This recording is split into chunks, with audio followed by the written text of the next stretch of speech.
Hello, कैसे हैं आप लोग?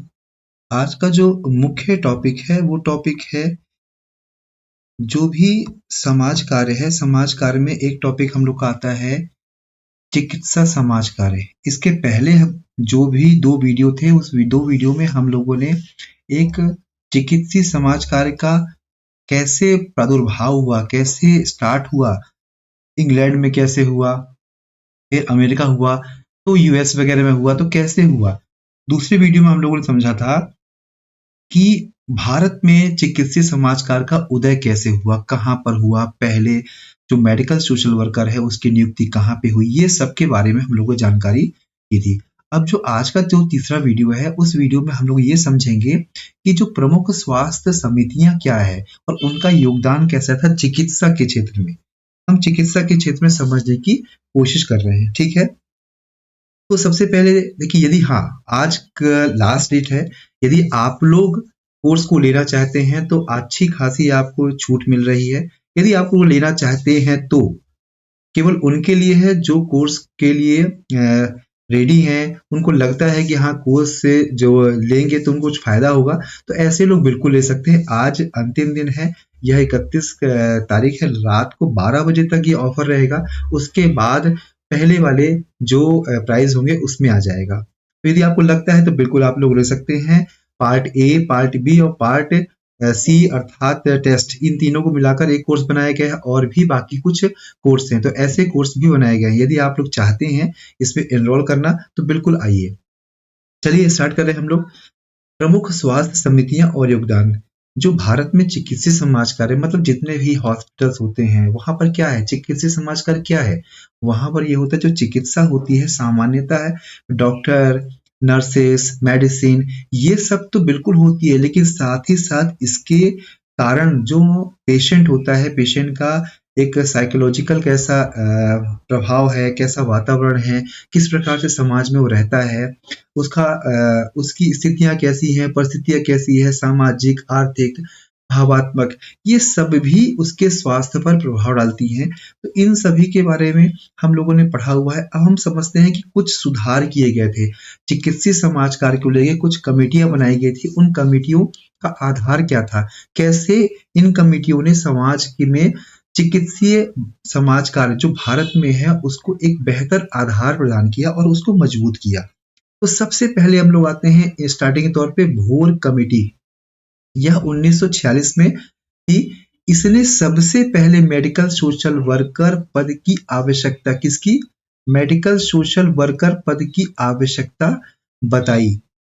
सिफारिश की कि अस्पतालों में सामाजिक पर्यावरणीय कारकों की जांच के लिए एक पेशेवर होना चाहिए, मतलब प्रोफेशनल्स होने चाहिए। वो कहते हैं कि भाई देखिए प्रोफेशनल्स की आवश्यकता है, एक प्रोफेशनल होने चाहिए। ये क्या करेंगे, ये आपको वहाँ के पेशेंट, पेशेंट का पारिवारिक माहौल और चिकित्सा लेना, डॉक्टरों के बीच का जो कड़ी है वह एक काम करेगी। तो ये भोर कमेटी आप बहुत अच्छे से याद कर लीजिएगा, बेहद इंपॉर्टेंट है एग्जाम के लिए। भोर कमेटी 1946, ठीक है। दूसरी आती है मुदलियार कमेटी। ये क्या है, 1962 में आई। कब आई, 1962 में आई। इन्होंने सुझाव दिया कि प्रत्येक मेडिकल कॉलेज और जिला अस्पताल में सामाजिक सेवा विभाग, ये कहते हैं भाई कि देखिए ऐसा कीजिए कि जितने भी मेडिकल कॉलेज हैं और जितने भी डिस्ट्रिक्ट हॉस्पिटल हैं वहां पर सोशल सर्विस डिपार्टमेंट होना चाहिए। मतलब वो क्या होना चाहिए, सोशल सर्विस डिपार्टमेंट होना अनिवार्य है। जिससे क्या होगा, जितने भी आसपास के लोग होंगे, यदि किसी भी कारण से वह या मेंटली प्रेशर हो या उनको डर लगता हो कि अरे यार इतना बड़ा ऑपरेशन कराएंगे तो क्या होगा, या किसी ने डर बिठा दिया हो, किसी प्रकार की भी काउंसलिंग करनी हो, चाहे वो इकोनॉमिकल हो या कुछ भी हो, वो सभी के लिए एक विभाग की आवश्यकता होनी चाहिए जिसे सामाजिक सेवा विभाग कहा गया। इस कमेटी ने ही जोड़ दिया था, याद कीजिएगा। तो एक हो गई आपकी भोर कमेटी और एक हो गई आपकी मुदलियार कमेटी।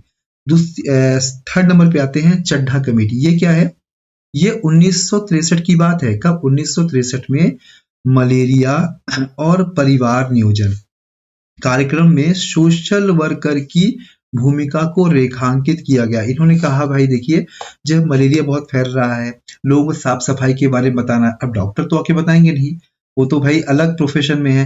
तो उनके स्वास्थ्य से जुड़े हुए जो पारिवारिक माहौल में आप घुल-मिल जाएँ, उनको बताएँ कि देखिए आप करना आपको ऐसे पड़ेगा जिससे आपका मलेरिया के मच्छर आपके यहाँ नहीं आएँगे।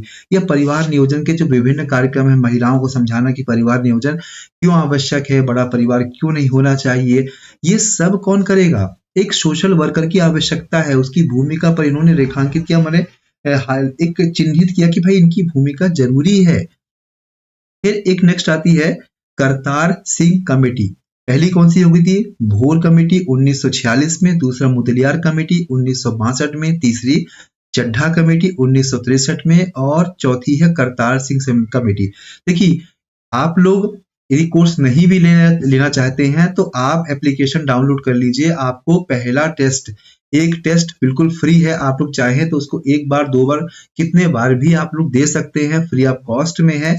यदि आपको लगेगा तो आप बिल्कुल कोर्स या टेस्ट सीरीज जो भी आपको लगे आप ज्वाइन कर सकते हैं। लेकिन नहीं भी कर रहे हैं तो आप आकर कम से कम जो फ्री मटेरियल है उसको तो आप ले ही सकते हैं ना। ठीक है। करतार सिंह कमेटी, ये क्या है? 1973 की बात है। ये क्या है? 1973 की बात है। स्वास्थ्य कार्यकर्ताओं और मेडिकल सोशल वर्कर के बीच कार्यों के बंटवारे और समन्वय पर जोर दिया। मतलब जो स्वास्थ्य कार्यकर्ताएं हैं, जो कार्यकर्ता हैं और मेडिकल सोशल वर्कर, इन दोनों का फील्ड भाई स्पष्ट कर दी गई कि आपकी फील्ड यहाँ तक है, इसके बाद आपकी स्वास्थ्य कार्यकर्ताओं की फील्ड शुरू होगी। मतलब एक व्यवस्थित तौर पे हो सकता है कहीं कहीं दोनों का फील्ड एक दूसरे के ओवरलैप हो, तो वहां क्या आवश्यकता है? वहां समन्वय की आवश्यकता है और कहीं बंटवारे की आवश्यकता है। नेक्स्ट है श्रीवास्तव कमेटी। ये क्या है? इस 1975 में आई श्रीवास्तव कमेटी। इन्होंने रेफरल सेवा, कौन सी?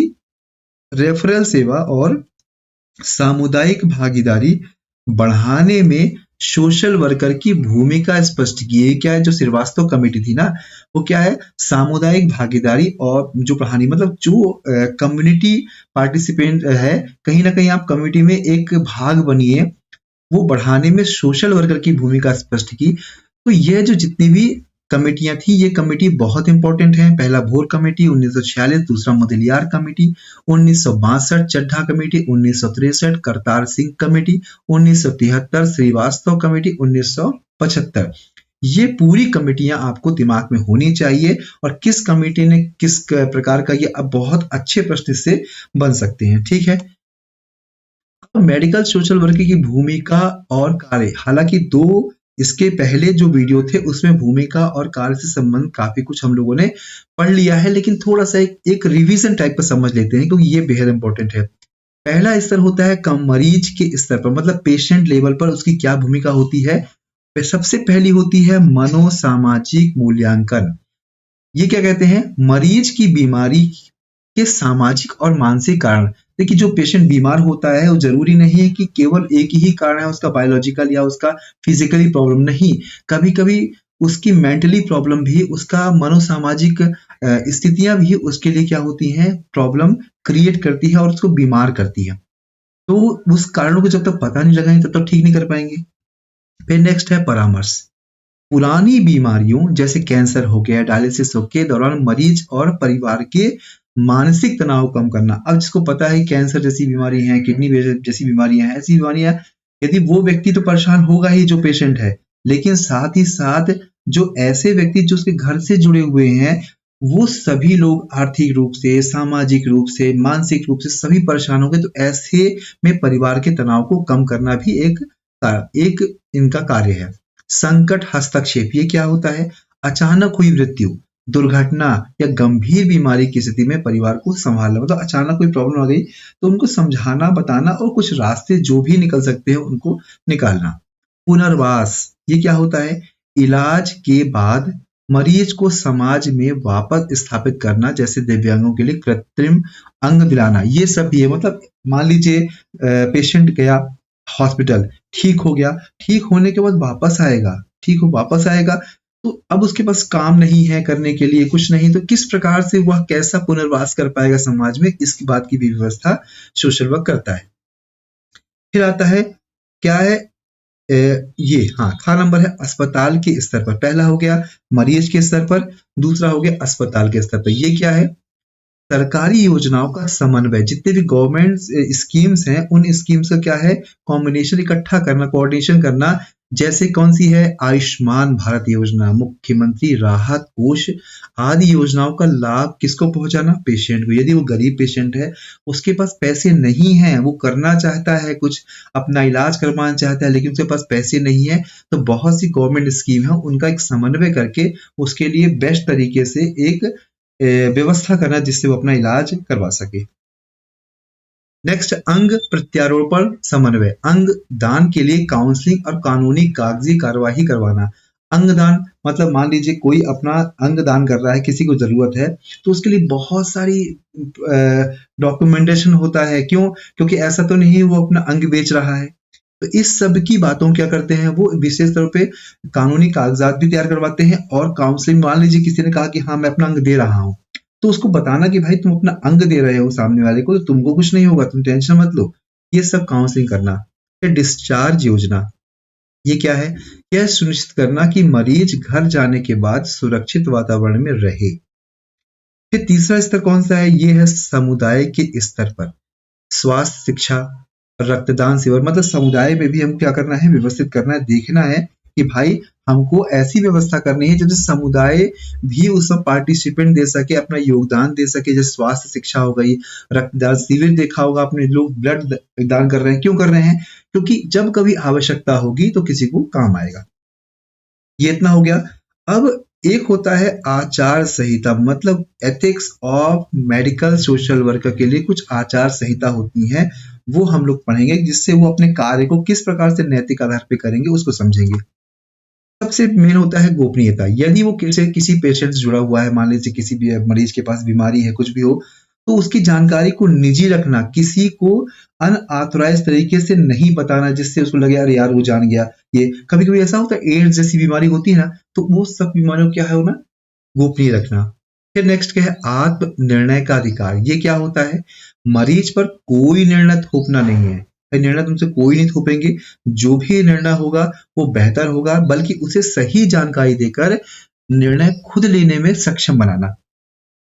फिर नेक्स्ट है स्वीकृति, मरीज को उसके धर्म, जाति, आर्थिक स्थिति या बीमारी के आधार पर भेदभाव किए बिना ही स्वीकार करना। मतलब जो भी है भाई, तुम जिस जाति के हो, धर्म के हो, तुम्हें कोई बीमारी, सभी के आधार पर एक व्यक्ति की तरह ट्रीट करना, एक ही जैसे ट्रीट करना। बिल्कुल ये नहीं कि अरे यार अब तुमने ये कर दिया है या तुम इस जाति के हो, नहीं, ऐसा कुछ नहीं। मतलब स्वीकृति, हर चीज को एक्सेप्ट करना। फिर आता है पेशागत संबंध। ये क्या होता है, प्रोफेशनल रिलेशनशिप, मरीज के साथ सहानुभूति रखना लेकिन व्यक्तिगत जुड़ाव या भावात्मक लगाव से बचना। सहानुभूति अच्छी बात है, जब व्यक्तिगत जुड़ाव करेंगे या फिर भावात्मक लगाव करेंगे तो कहीं ना कहीं प्रोफेशनलिज्म नहीं आ जाएगा। इसलिए क्या करना है, आपको व्यक्तिगत जुड़ाव नहीं करना बल्कि सहानुभूति करना और सहायता करनी है। फिर है अनालोचनात्मक दृष्टिकोण। ये क्या होता है, मरीज के चरित्र या उसके भूतकाल पर कोई भी टिप्पणी नहीं करे। एड्स जैसी बीमारी होती है मान लीजिए, तो बोलेगी नहीं तुम ऐसे रहे हो पहले या वैसे थे, नहीं, कुछ भी नहीं बोलना, उसके चरित्र पर कुछ नहीं बोलना है और नॉर्मली जो अपना काम है वो करना है। नेक्स्ट है संसाधन उपयोग। ये क्या है, मरीज के हित के लिए अस्पताल और स्वास्थ्य के संसाधनों का ईमानदारी से उपयोग करना। ईमानदारी से उपयोग करना भाई, ठीक है ना।